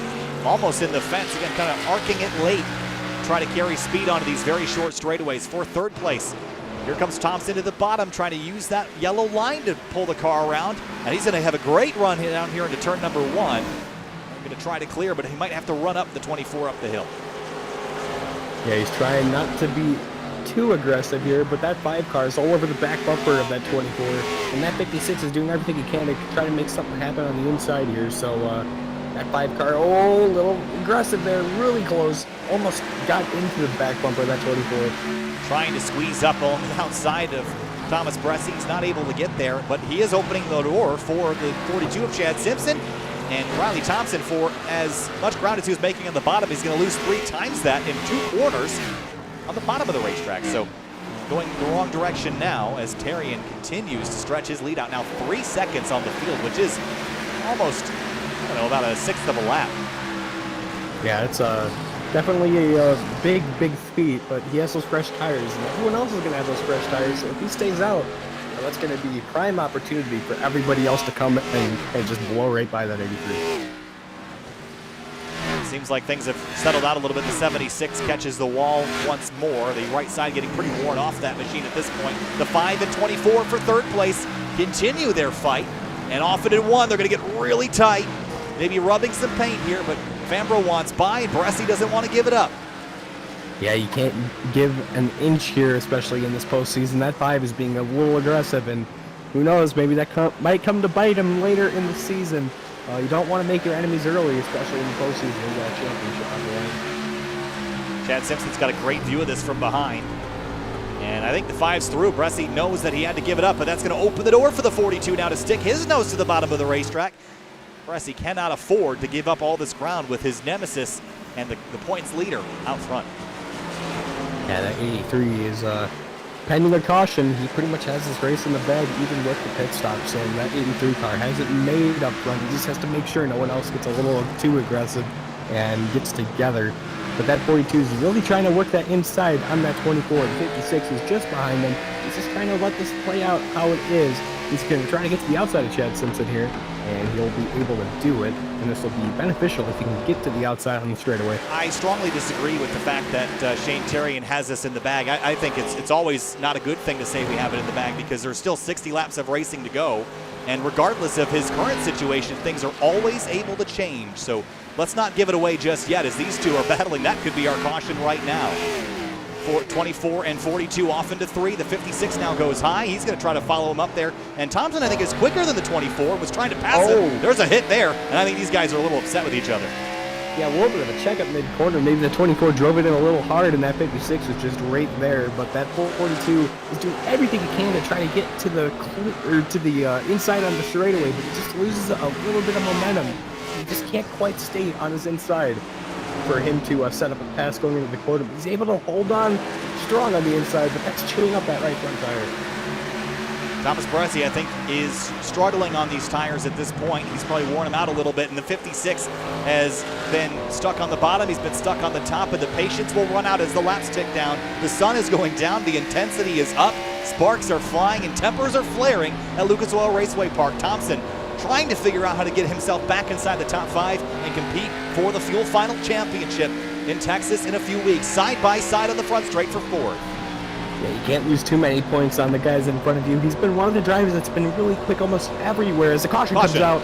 And that's exactly why it's never over till it's over. Calvin Filarski loops it. Caution is out with under 60 to go. And now the chaos begins. Let's have a look at how this happened. This is probably, again, just a situation where you run up the racetrack or got too much on power. It will be the latter. Brings the caution out for the 7th or 8th time tonight. And now everyone's going to pit. You're good to the end from here. And now I think this is when cautions breed cautions, and this is where you better get your armor set up if you're not ready for the assault. Yeah, I think this is going to be prime opportunity for that 5 car. If the 83 takes the top side, this will be a really interesting restart between the 8 and the 5. So might see a little payback here. That 5 car has been really aggressive, and I won't be surprised at all to see him lay the bumper once or twice. Pit stops are underway here, and 4 tires and fuel I think is going to be the call for pretty much everybody. This is a great break for Thomas Bressi, who was definitely struggling. And the entire field will come on down. Brian Chambliss rolling through. I don't think he made a pit stop. The 83 will win the race off pit lane, then it's the 8 and then the 5. The 42, 24, 56 in the order they came in. 93 of McQuistion's up a couple spots. Welker rolls off in 11th. Curious what Brian Chambliss has in mind here as he, I think, just rolled through his box. And the 9 car also just stayed out as it looks like he came down the second time. No, he just stayed out, so that's a interesting call. Well, here's what I think he's going to do, and here's what why I think this is a good idea. He's not in the fuel finals. Why play conservatively? Here's what I think the 9 car is doing. He's going to stay out. He's still got another about 15 to 20 laps worth of fuel, maybe more than that. So his goal, my guess, is to stay out on the racetrack and get a few cautions in until people feel like they want tires again, and then he'll come down with them. He might drop down a few spots in the process, but if we get quick yellows, the drivers behind him will use their tires up, heat cycling them, getting them hot, cooling them off, getting them hot, cooling them off. That will degrade the good in them. I think Pistorius is playing knowing that there will be more cautions down the road. Well, I like that call. And that 25, he doesn't come back down, so that's interesting. He might be trying the same thing. And he is in the fuel finals, but wasn't having a very good day by many marks. So I think he'll try the same scenario and just hope that there's a bunch of quick yellows. The problem is, if you're on old tires and this race happens to go green, you probably will be the yellow flag getting run over from behind. Yeah, you got to make sure you're not the caution, so you just want to make sure that you can kind of, settle down. You don't want to, try to battle too hard for the lead when you know you can't keep it, but you got to sort of pick and choose your battles wisely, especially in this strategy. Now, here's why I'm worried about the restarts late in this race is drivers will get higher and higher up on the racetrack to try to make up ground.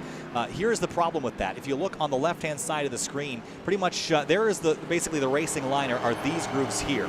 If you go above this is, we'll call this the red zone. You go above this, look at all the marbles here on the bottom of the screen. All these little bits of rubber. You get your tires in those, Liam, and you're going to just slide straight into the fence. So there is definitely an area above that outer seam that you will have less grip in the outside groove, and I don't think it's beneficial to run much higher. Well, I think there's maybe a little bit of a sweet spot. Maybe if it's a little bit earlier in the corner where you can run a little bit higher, but it allows you to kind of get a nice bite off. You can kind of straighten the car out and try to get on the throttle a little bit earlier and have that run for the straightaway. But I think this will be interesting to see how that 9 car disciplines his tires on this restart. We've seen him hit the wall a few times, so that 9 car is going to be interesting to see if we can get this restart and that power down correctly.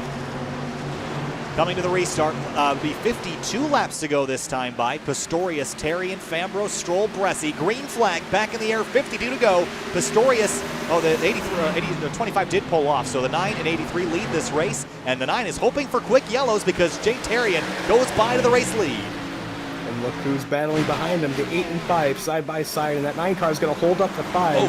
And that's probably a big thank you for... Oh, here comes the 5 to the inside. And the 8 car is going to slide up the racetrack. Look at the power that the 5 car is trying to put down. Slipping and sliding. The 50 cars slipping the background. The 8 car goes to the fence. And that's payback. And the 5 car fences himself, though. So maybe that's a... Oh, that was probably questionable. And definitely going to be something to look at post-race. But boy, this is getting wild now. As the 5, the 9, the 93, the 56, all 3 wide as they come off the corner. 50 laps to go. We're not out of the woods yet here after a chaotic restart. Look who's on their way forward. That's the 93 of Travis McWish. And he didn't have a good start to this race, but he cycled himself out into 6th place. And that 8 car is probably fuming behind the wheel right now, trying to get back to that 5 car. I don't think anything's really questionable until you start seeing intentional wrecking. And while everyone kept going, certainly there was some payback involved, but now you have to feel who feels more wrong, the 8 or the 5. I don't think they're going to agree on that. I don't think we're done just yet. So, behind him, Spinner, the 9 and the 50 or the 76 get together. There's the caution. More cars torn up in turn 1. Caution's back out. The 2 car also looped. It was interesting to see there. Pretty big restart there. And look, I think it started with the 9 and the 76. Pistorius is going to be slow here on the corner exit. And he gets hit from the 2, bounces off, comes down the racetrack, gets into Mitch Welker, who's going to slam the outside wall. 17 gets into him, the 84, the 34 all involved. And, well, we got a good look at that. I do want to go back farther and have a look and see what happened between the 5 and the 8 car, because now this is a good time to view that. I think we got to go back a little farther. Here is that lap. Pretty wild from up above. We'll see what it looks like from here. 5 turns down the racetrack, powers down, slips and slides, then goes off into turn 1 here, and just leans on him enough, and that's well executed. I mean, other than the fact that he slipped up the racetrack himself, I mean, not really questionable. You could argue that, oh, it's just a racing incident. I think where it becomes an issue, Liam, is when you spin people out. But he did a pretty good job getting what he felt might have been vengeance without causing a stack up. I mean, there was a stack up, but it wasn't a crash. He did a good job making sure that he didn't lose too many spots himself. Definitely came out on the better side compared to that 8 car. So I guess a good executed bump and run from the 5 of Colin Fambro. Oh boy. All right, 18 minutes left in this race when we go back green. Mitch Welker is out, so is David Mott Jr. He's been off for a little while, but Welker kind of end up getting wrecked and all that. That'll be a frustrating end of the night for him. And with Casey Licata still on the racetrack, Welker will finish last of the Fuel Finals competitors.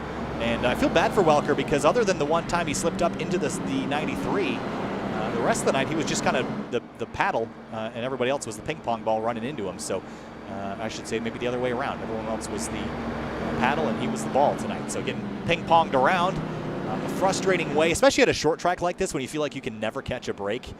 That is a frustrating way to end your night. However, Michigan next week, probably going to be a strong race for him. But that's a track that will require a lot of luck and momentum too. So if you get yourself caught up on a restart late there, I think that'll be just as frustrating. Yeah, you got to make sure you can't have too many bad weeks, especially in this postseason. So that 76, well, it may end with a pretty poor result here tonight. He has to make sure that he can bounce back next week. So a good few tracks coming up for the 76, and he'll definitely have a good set forward for him. You just got to, minimize the mistakes early and try to set forward for the end. Fuel Finals, of course, are the top 12 drivers. The live timing and scoring, as always, is available at simtvbroadcasting.com/timing if you'd like to go there to follow along with your friends or family. That will be updated every 2 seconds for the remainder of the race. Looking down from high above, here's what's happening in the schedule for the Fuel Premier Series. Heading off to Michigan next week on the 3rd, and then Bristol on November 10th, and Texas on November 17th is the season finale. What's happening here on SimTV? Tomorrow night, the Washington, D.C. Region SCCA iRacing League heads to Donington National Circuit. I'll be joined by 4-time IMSA Michelin Pilot Challenge winner and 2-time TC America champion and TCA TCB Tom O'Gorman. And then Thursday, Scars Ferrari Challenge. from Watkins Glen. That'll be a fun one. Home track for me. Not for too much longer, though. And Friday, we are off. Saturday, Sunday, we'll have off. Then we'll be back on Monday with the return of the 3-wide. What's the name of the series? The Cold Hard Art Cup Series. They'll be headed to Rockingham, of all places, as the pace truck is off. Coming back to the restart, Terrian and Bressi, the 2 points leaders coming into the night, first and second, with just over 40 laps to go. 17 minutes of racing, just over 40 laps. Green flag back in the air. Can they stay green, or will there be more carnage from IRP? Good breakaway for the 83. Shane Terrian right away on that restart, and the 24 is going to try to lean in right behind them, but that 5 and the 20 or 42 car going to be side by side coming off the corner, and big damage to that 93 car on the back bumper. 42 and 93 kind of rubbing fenders there as they come through 3 and 4. But Thomas Bressi all over the back of the race leader. He wants back by, and I don't think he's afraid to use the bumper. Can he get there, though, with 41 to go?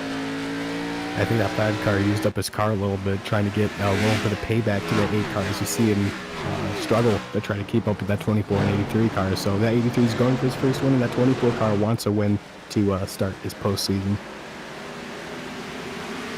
Behind him, a little bit of pushing and shoving. The 8 car on a mission to get back to the 5 underneath the 42 through 1 and 2. And we've seen how difficult it is to make up ground, so I think the intensity is going to rise now for the 8 of Michael Stroll. He's had a really good season. He would love to cap it off with at least a win in the wins column. Right now, he's 5 spots short of that right now as he battles the 42. For the top spot, though, Shane Terrian has the 24 behind him. They've been playing along nicely so far. I don't think we can count on that for the entire rest of the night, however. Yeah, just 40 laps left, so that 24 car is going to start to push a little bit more and more to try to get by that 83 car. I think that 24 has to save tires a little bit, but he's being a little aggressive right now. So that 83 car doing a great job keeping his tires on the exit.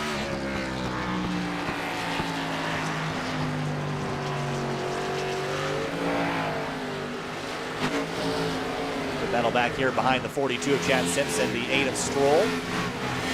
56 of Riley Thompson. Vinny Laguna still runs in 9th with a chance to move forward. However, missing some important pieces of bodywork on the 94 Toyota Supra. Yeah, that car is certainly seen better days here tonight, so that 94 is another top 10 run, but that car's ready for the dumpster. Down the back straightaway, Terrian beginning to build a little bit of a lead. Michael Stroll in the fence. I think he's feeling a bit of desperation, knowing that a time is running out to get back up inside the top 5. That 42 car will punch his ticket there. However, I think the real mission is to get to the 5 car of Colin Fambro, who's 3 spots up the road. I think there's still some unfinished business, and unfortunately, next week is not really a great place to get payback. However, I would say Bristol in 2 weeks' time is a great place to do that. So still potential for these two to carry that feud, if there is one, off into later in the postseason. Yeah, and that's definitely a weird place to go postseason. Not a track that I expect to come back on the fuel schedule, but it's back, and that 24 car starting to lose ground on that 83. Now half a second is the differential right now, this time by 35 laps ago. There's Calvin Filarski in the 9 of Hayden Pistorius. This is for the top 10 position, and Will Roberts, all the damage on this car, started off the race leading 52 laps, and it has since, quite frankly, gone down into the drain as the 9 and 2 car body slam each other on the front straightaway, and the 17 goes to the bottom. The 17 is going to try to get a nice bite in the center of the corner, but it's not going to happen. The 9 car is going to try to get the spot here from the 2. Going backwards, he's on that old tire call, and he's going to try to get to his inside here, and he'll get the spot back. Roberts on the apron trying to make up any ground he can. Stroll still working over Simpson. Travis McQuistion, about the run that he has had tonight, he spent most of the night buried in the back. He's been turned around backwards. He's been run into. He's run into people. Here he is starting 16th all the way up into 4th. And this would be a great points haul for him. And I think he typically does well on the bigger tracks. So I'm excited to see where he'll end up at Michigan next week, to see if we can make mountains out of molehills with what has been an okay season, but certainly not an amazing one. Comes in for the points, I think, let's see, came in 6th, so he jumped up 1 spot last week at Atlanta, and he'll definitely jump up 1 or 2 this week at IRP. Yeah, definitely a good run for that 93 car here tonight, so he's definitely going to turn a bad day into a good one, and that 44 with a missing back bumper, that was who I was trying to refer to earlier. But that 44 is doing a great job holding off that semi-clean car, the 56 of Thompson.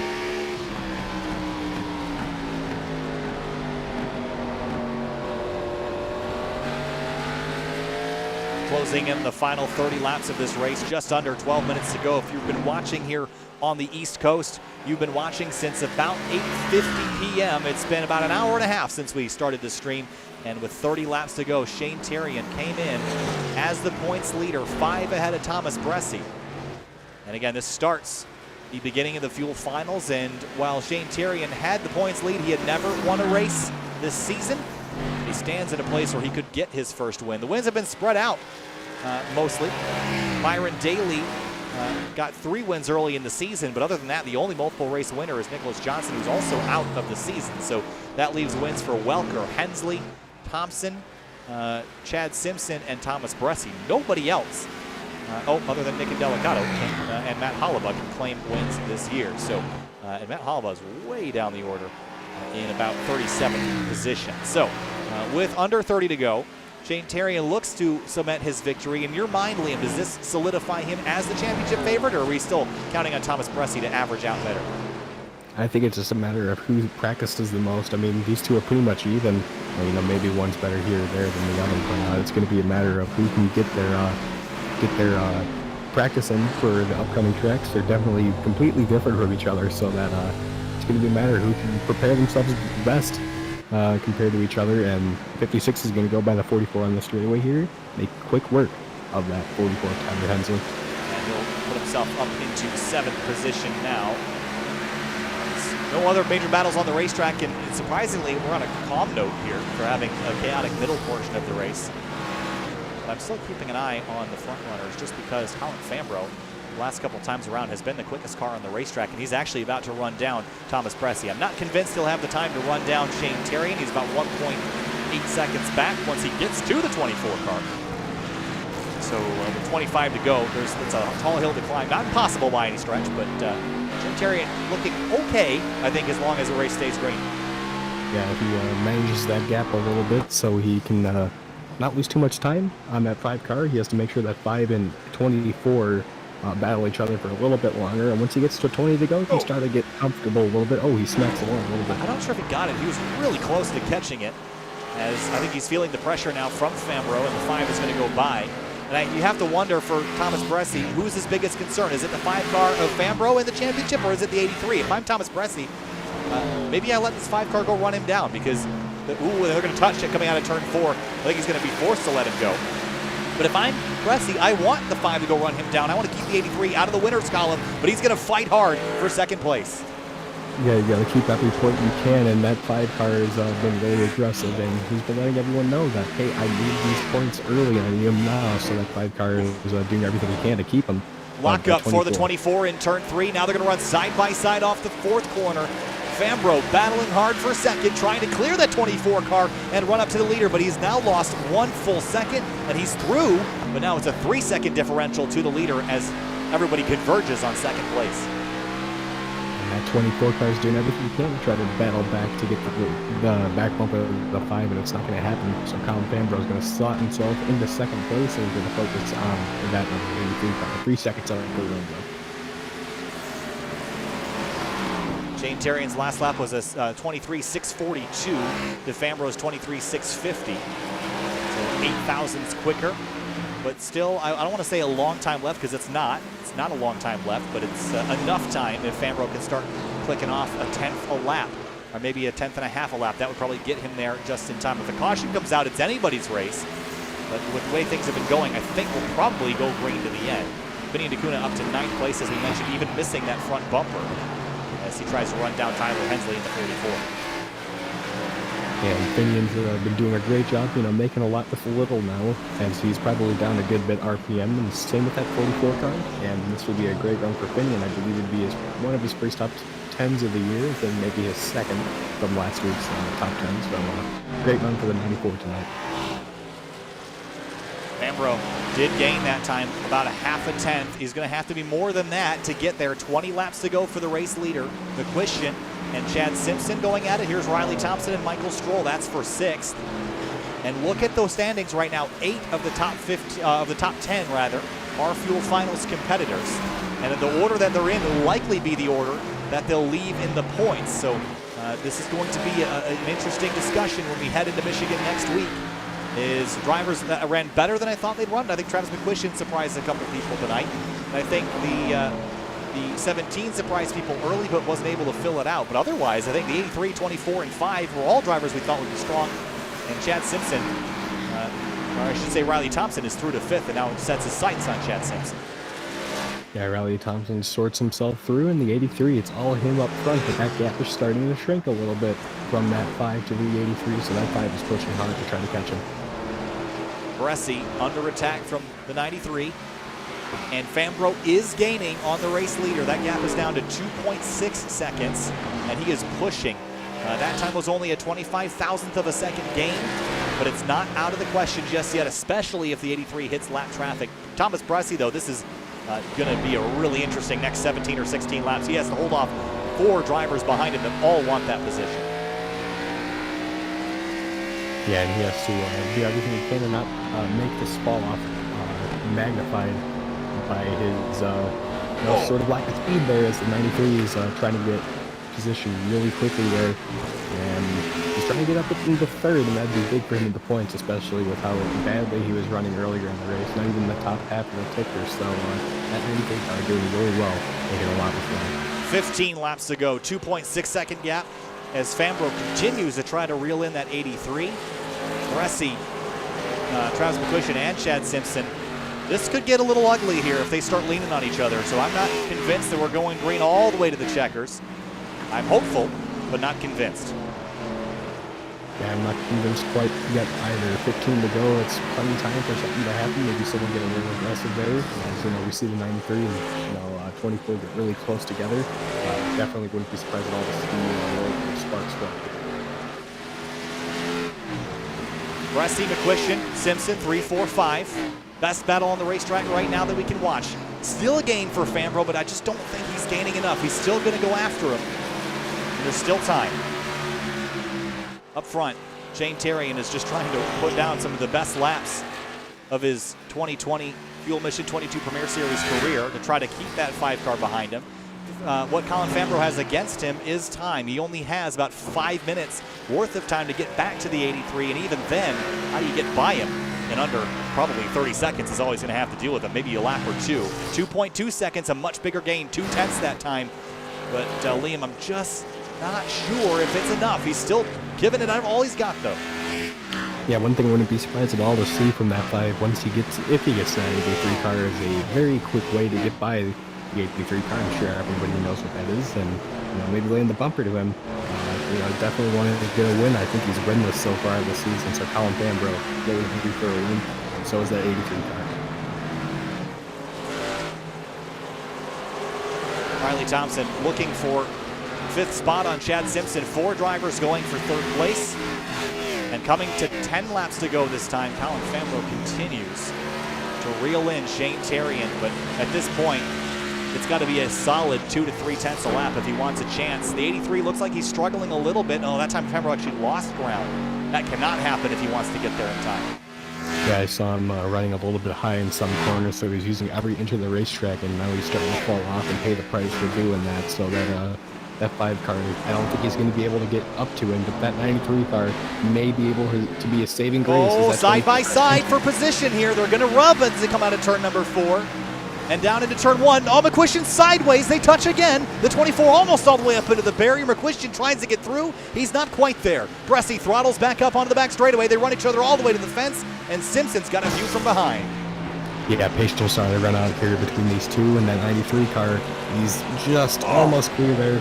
Might see a crossover here, but that's a 24 car.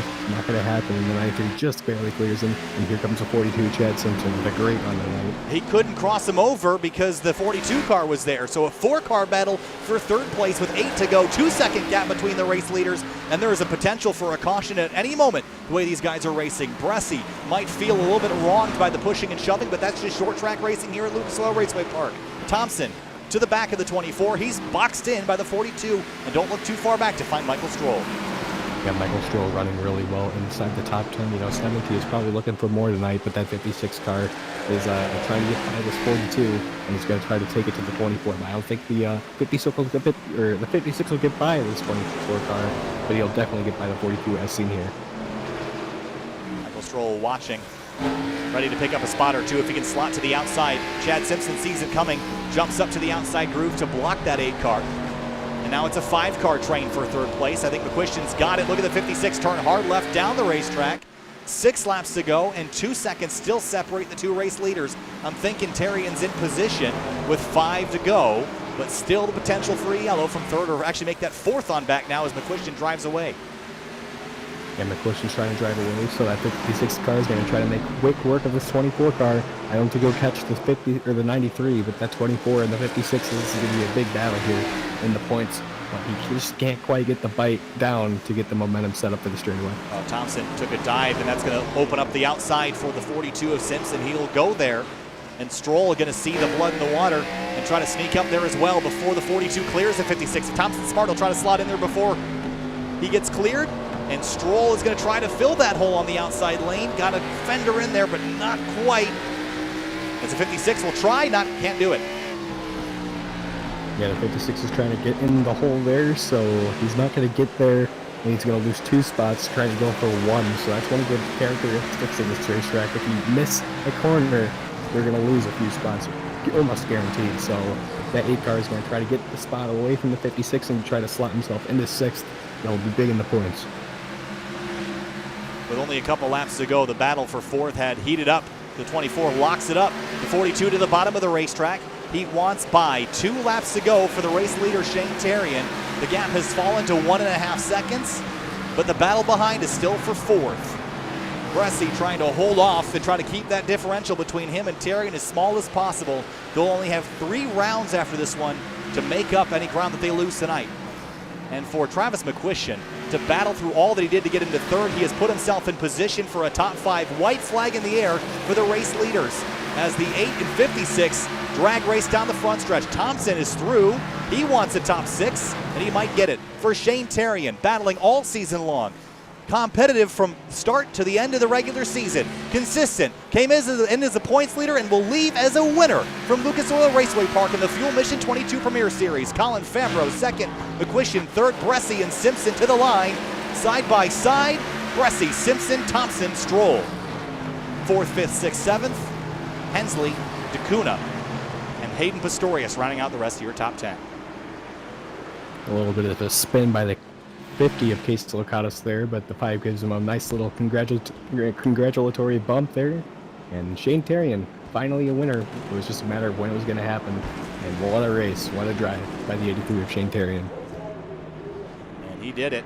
Finally getting a win in the column for the 83. No wins this season. He was the points leader. And I proposed the question a few weeks ago, do you think that you could win a championship without winning a race? And he said it was possible. Well, no longer is that a question. I think Shane Terrian doesn't need to do that because he has gotten himself a win tonight. And I think this solidifies him as the championship favorite, consistent in the regular season and peaking when it counts. Shane Terrian is your winner from Lucas Oil Raceway Park. Here's a look at the rest of your results. The top 8 all Fuel Finals competitors. Then looking down the rest of the order, 20 drivers entered. And with a handful of retirements towards the end of the race, it led to Fambrough, McQuistion, Bressi, Simpson filling out the rest of the top 5 with Thompson, Stroll, Hensley, DeCuna, and Pistorius, the rest of the top 10. We'll be back in just a moment for interviews. Stay put and hang tight.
Back live from Sim TV. We're here now with third place finisher Travis McQuistion. Travis, coming into the night, you started in 16th position, and I was kind of questioning where you're going to end up tonight, but you rallied hard in the late part of the race and got yourself up not only inside the top 10, but inside the top 5. Third place, a fantastic way to start your Fuel Finals, the tail end of the 2020B season here. Walk us through your race, the charge forward, and putting yourself in a great position to challenge for a championship. Thanks. I thought that there'd be more wrecks at the beginning and cars totaled them. So I'm like, I'm going to start in the back, let everybody wreck. And it didn't work out that way, but just started picking my way through. And I think as the track just got rubbered in as it went tonight, probably started cooling down. It was just more of my style. At the beginning, I was just so far off the pace that I had no business trying to qualify or even being up there. But there's a late restart there, and a gap opened up, and I just kind of took it, and I wound up being in the top 5 then. And I'm at that point, I'm like, okay, let's see what we can do. And just kind of worked our way through and passed Bressi there with about 10 to go. And pretty proud of that run. A really, really strong run. We head to Michigan next week. That's a bit bigger of a racetrack. I feel like you feel comfortable out there at a track like that. What's your thoughts on Michigan and your chances of taking home a W out there? Well, I'm going to do our best that we can here. Probably test with some of the PMS teammates over the week here and see what we can do at Michigan. Michigan does fit my style a little bit better than a small track or a road course. So hoping for good things. But I mean, there's some tough guys out there. I can't really say if we're going to get a W, but we're definitely going to aim for a top 5, top 10. Travis, hey, congratulations. A really strong run. We'll look forward to seeing you at Michigan in a week. Moving on now to Colin Fambro, who brought it home in second place, trying to run down the race leader. Not quite enough time. That car battered and bruised, and there was quite a bit of elbow rubbing out there. Colin, take me through your night. The battle with the 8 car of Michael Stroll, and then trying to run down Terrian at the end. Yeah, we had a good night going. The 8 car got a little ambitious there at the beginning. I guess he was trying to win the race on that lap, but we had a lot longer to go. But I mean, good run for us. We needed it. I think I'm probably too far out to do anything in this championship battle, but this was a really fun track. I thought the setup was a little bit tight, but I thought the track itself was a lot of fun, and most all the guys out there were being respectful and giving room. There's just a handful of guys that act like Ryan Newman out there. Well, we head to Michigan next week, and with maybe some rivalries formed throughout the field, do you feel like Michigan is a place where you got to kind of have people watch their backs, or is maybe Bristol the track that everyone's going to be getting revenge? And how much of this carries on to the season finale at Texas? I mean, I think every track now you got to watch yourself. I mean, you're down to the playoffs, and we're all trying to get what we can get. And I mean, if that's the tone that's going to get set, and that's how this race is going to go, then hey, fine by me. I'm last in this chase. I got nothing to lose. Colin, hey, congratulations. Good run tonight. We'll see you at Michigan in a week. Thanks, Kyle. Moving on now to a race winner. He was the points leader coming into the night. He'll be the points leader leaving tonight. But one thing you'll leave with that you didn't have before is a race trophy, Shane. Hey, congratulations. You won a race finally after being so consistent this season. You'll go home with some hardware tonight. Take us through the strategy, the battles, and holding off some Chargers towards the end to stay out front and get your first win of the season. Yeah, I know last week you guys asked me when I finished second, it's like, is the win coming? Is it going to bother you if you don't get one? And I said, don't really care. And then I come out and I win on probably the only track I was worried about in this final few races. So I didn't think it was going to work. I was expecting a caution because I had no more tires. I was like, all right, North Wilkesboro almost paid off for me when I was a pitting off sequence. Let's see if it does it tonight. And it did. But honestly, I have to thank Bressi for holding up Colin as much as he did, because he gave me almost a second extra on Colin. So I don't know if Colin would have gotten to me, but it paid off. So I mean, I'll take it. Well, heading into Michigan next week, you're going to have a pretty good advantage over the drivers behind you. Congratulations on picking up your first win, and good luck to you. 3 more rounds. We've got Michigan, Bristol, and Texas, so watch your back the next few weeks. Yeah, Bristol's going to be a tough one. It certainly will be. Shane, thanks so much for joining us, and congratulations. We'll see you next time. Thank you. And Shane will be the last person we talk to tonight. Victory at Lucas Oil Raceway Park. Thank you so much for watching here tonight on Sim TV. And a fun one this evening for sure, but next week we'll be headed to Michigan Speedway before we'll finish out the season at Texas after a run down to Tennessee and Bristol in Thunder Valley out there in Bristol, Tennessee. Thanks so much for watching. You'll see us tomorrow night with Tom O'Gorman, IMSA Michelin Pilot Challenge driver for the next round of the Washington, D.C. region SCCA Virtual Racing League from Donington National Circuit. We'll see you tomorrow at 8 o'clock. Thanks so much for watching. I'm Kyle Heyer.